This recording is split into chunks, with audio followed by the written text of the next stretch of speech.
से नहीं होता है दोस्तों, चीन को लाल आंख दिखाने के। हाँ, और जब इनको प्रधानमंत्री बना दिया तो चीन के आगे ये चित हो गए। सच्चाई है ये। सलाम, नमस्ते, सत श्री अकाल, मैं हूं रजा और आप देख रहे हैं रजा ग्राफी का अंतरराष्ट्रीय प्राइम टाइम शो।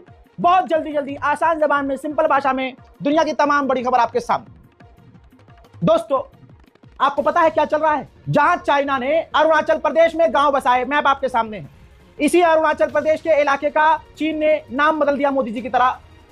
शहरों के नाम बदल दिए इन्होंने, भाजपा पूरे इलाके का नाम बदल दिया। और हाल फिलहाल में अरुणाचल प्रदेश की ही भारतीय मूल की महिला को उसका पासपोर्ट गलत, अवैध बताकर परेशान किया गया चीन के द्वारा। 19 घंटे परेशान किया। चलिए ये भी छोड़िए, चाइना ने हमारे बॉर्डर के करीब कुछ ही दिन पहले रोबोट तैनात किया है। रोबोट, जी हां, रोबोट हथियार नजर रखने के लिए। ये तमाम चीजें आजकल की बता रहा हूं, महीने भर पहले की नहीं है, हाल फिलहाल की है। इसके अलावा चाइना ने हमारे बॉर्डर के करीब, बेहद करीब, बहुत करीब अपने भाई साहब दर्जनों फाइटर जेट के हैंगर तैयार कर लिए हैं और एक हवाई खतरनाक पट्टी बनाई है। कुछ ही दिन पहले हमने आपको बताया था कि उस हवाई पट्टी को इतना मजबूत बनाया है चाइना ने कि वो वहां पर अपने कार्गो जहाज उतार सकता है, फाइटर जेट उतार सकता है, अपने ड्रोन उड़ा सकता है, ड्रोन टेक ऑफ कर सकता है, ड्रोन को लैंड करवा सकता है। ये सब कुछ भारत के करीब तमाम ये चीजें हो रही हैं। ऐसे में जवाब क्या देना चाहिए था मोदी को? लाल आंख दिखाएंगे चीन को। चीन को लाल कुछ और दिखा रहे हैं। ये उल्टे लेट गए हैं। मोदी हमारा झूला झूल रहे हैं। रिपोर्ट देखिए, चाइना मोदी जी से खुश हो गया है। आप जानते हैं मोदी जी अमीरों को खुश करने में यहाँ मास्टर हैं। भाई साहब, भारत ने कुछ दिन पहले से जो चाइना के प्रोफेशनल्स हैं उनको भारतीय वीजा देने में जल्दबाजी दिखाई है, प्रोसेस को फास्ट कर दिया है। यानी चाइना के जो बिजनेसमैन हैं उनको भारत ने आसान कर दिया है कि आप बड़ी ही जल्दी से यूं चुटकी बजाओ और यूं भारत आ जाओ, आसान कर दिया है। तो भारत की जमकर, मोदी सरकार की जमकर तारीफ की है चाइना ने, और चाइना ने कहा है कि इससे दोनों का फायदा होगा। इधर भारत ने कहा है कि थोड़ा आप भी ध्यान दीजिए, जो आप एक्सपोर्ट कर रहे हैं, ट्रेड वेड, थोड़ा वो हमारे साथ, मतलब मोदी सरकार है ये मोदी सरकार है।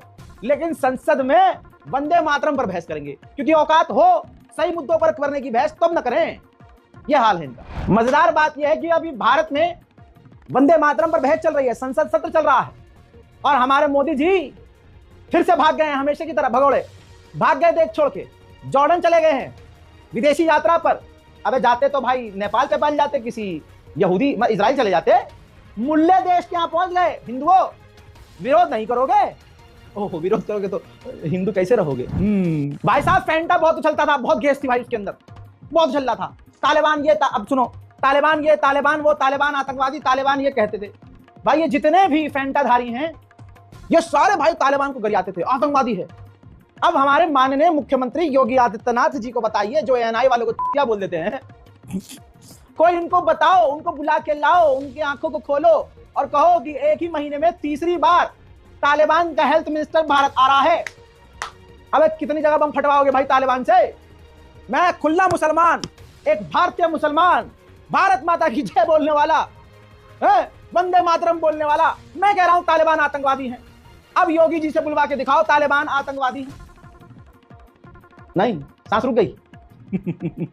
हजरात, तालिबान को आतंकवादी कहने वाली सरकार तीसरी बार मेजबानी करेगी तालिबान की। तेरी जात। पहले अमेरिका क्या कहता था, तू क्या है बे? आज वो हमारी चड्डी फाड़ के कह रहे तू क्या है बे। हजरात, मोदी सरकार और मोदी का फर्जीपना देखो। नमस्ते डोनाल्ड ट्रंप कर करके गले की नसें फाड़ ली थी अगले ने। और भारत के अंडुओं का तो अलग ही कहना, क्या कहूं मैं इन्हें। भाई साहब, भारत में वो व्यक्ति है, यूट्यूब पर सर्च कर लीजिएगा या चैट जीपीटी की मदद ले लीजिएगा, जिसने डोनाल्ड ट्रंप की मूर्ति बनवाई थी, उसकी पूजा कर रहे थे।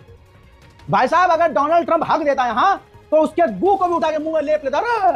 अरे गुरु, ये भारत के एक खास समुदाय के अंधभक्त हैं। उसी अमेरिका ने एक बार फिर से भारत को झटका दिया। ट्रंप सरकार ने चाइना को रेयर अर्थ मिनरल्स के लेवल पर टक्कर देने के लिए एक ग्रुप बनाया, जिसमें Japan, Republic of Korea, Singapore, Netherland, UK, Israel, UAE और ऑस्ट्रेलिया और अमेरिका है। जी हां, मोदी जी नहीं है, भारत नहीं है इसके अंदर। अब गांव चट्टे आ जाएंगे, इसमें फायदा बताएंगे कि इस ग्रुप में ना होने का फायदा क्या है।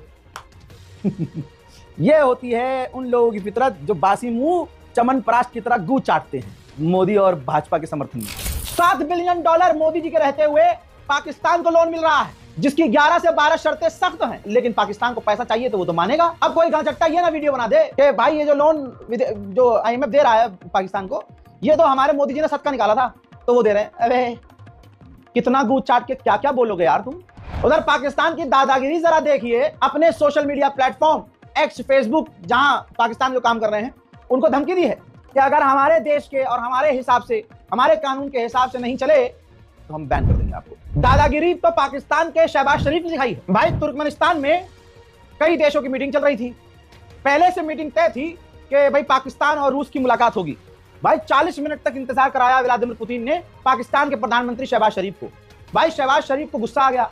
शहबाज शरीफ एकदम क्रिश स्टाइल में उठे और वो उठ के सीधा जो है जहां मीटिंग चल रही थी पुतिन की, सारी सिक्योरिटी को तोड़ते फोड़ते अंदर पहुंच गए। फिर कई घंटे तक अंदर क्या हुआ हमें नहीं पता, किसने किसको पीटा हमें नहीं पता। उसके बाद शहबाज शरीफ कई घंटे के बाद जो है, 1-2 घंटे के बाद जो है, उस कमरे से बाहर निकलते हुए देखे गए। मेन बात यह थी कि पाकिस्तान को अलग से टाइम दिया था पुतिन ने कि हम अलग से बात करेंगे, लेकिन जब व्लादिमीर पुतिन तुर्की के राष्ट्रपति एर्दोगान से मीटिंग कर रहे थे तब ये घुस गए और भाई साहब फुल दादागिरी। ये देखिए प्रॉपर तरीके से उनके नाश्ते में भी शामिल हो गए, जिसके बाद तीनों भाइयों ने साथ में जो है नाश्ता वाश्ता किया और कई मुद्दों पर बात भी की। पाकिस्तान के प्रधानमंत्री शहबाज शरीफ ने अफगानिस्तान से मांग की है कि टेरर ग्रुप को कंट्रोल करे। खुलकर पाकिस्तान भारत के खिलाफ बोल रहा है। पाकिस्तान के उप प्रधानमंत्री ने साफ कहा है कि सार्स का हिस्सा भारत को हम नहीं चाहते, इसीलिए हम सार्स से अलग एक ग्रुप बना रहे हैं, क्योंकि सार्स में भारत काम नहीं होने दे रहा था। पाकिस्तान से खुद बलोचिस्तान नहीं संभल रहा है।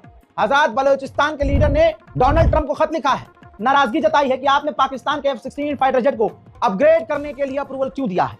यानी बलोचिस्तान खुद पाकिस्तान के समर्थित नहीं है। भाई यूक्रेन के समुद्र के पोर्ट के पास एक तुर्की का टैंकर खड़ा था तेल लेकर, रशिया ने ड्रोन हमला किया, यूक्रेन का अपना समझा कि भाई यूक्रेन का ही होगा ये, और वो जाकर सीधा तुर्की के जहाज से टकरा गया, जिससे उस तुर्की के जहाज में आग लग गई।